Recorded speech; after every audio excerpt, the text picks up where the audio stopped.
अस्सलाम वालेकुम व्यूवर्स, उम्मीद करता हूँ आप तमाम लोग खैरियत से होंगे। तो आज हमारी सेकंड क्लास है फिज़िक्स के relevant, class 11th, international system of unit. In 1916, an international committee agreed on a set of definition and standards to describe the physical quantities। 1960 में एक इंटरनेशनल कमेटी ने इस चीज़ पर एग्री किया कि फिज़िकल क्वांटिटीज़ को डिस्क्राइब करने के लिए किसी स्टैंडर्ड यूनिट का इस्तेमाल होना चाहिए। The system that was establish is called the system international. और इस सिस्टम को जो नाम दिया गया वो सिस्टम इंटरनेशनल था, जिसको हम शॉर्ट फॉर्म में एसआई के नाम से जानते हैं। SI unit are used by the world scientific community and by the almost all nations. The system international consisting of the two kinds of units, base units and derived units। Like हमारे पास length है तो उसका SI unit जो है वो metre है, उसका symbol M है। और इसी तरह मैस उसका SI यूनिट, लाइक हमारे पास लेंथ है उसका SI यूनिट मीटर है और इसका सिंबल एम है।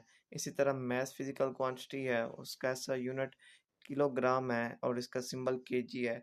ये पूरा टेबल लिखा हुआ है जिसमें SI यूनिट के बारे में बताया गया डिफरेंट फिजिकल क्वांटिटीज़ के हवाले से।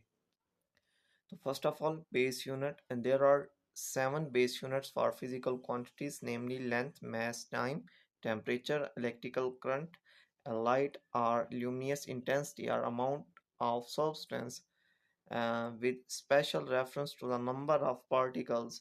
Prefix such as a milli, micro, kilo, etc. may be used with them to express smaller or larger quantities। Base unit उसने ये बताया कि आपके पास सेवन टोटल बेस यूनिट्स हैं। लेंथ है, मैस है, टाइम है, जो इस टेबल में बयान किए गए हैं।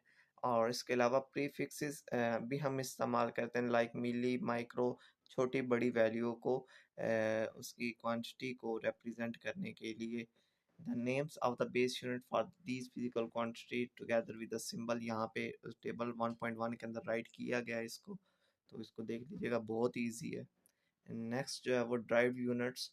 Derived units are those units which depend on the base units. Like derived quantities वो भी डिपेंड करती थी बेस क्वांटिटीज़ पे, इसी तरह ड्राइव्ड यूनिट्स भी डिपेंड करेंगे बेस यूनिट्स पर।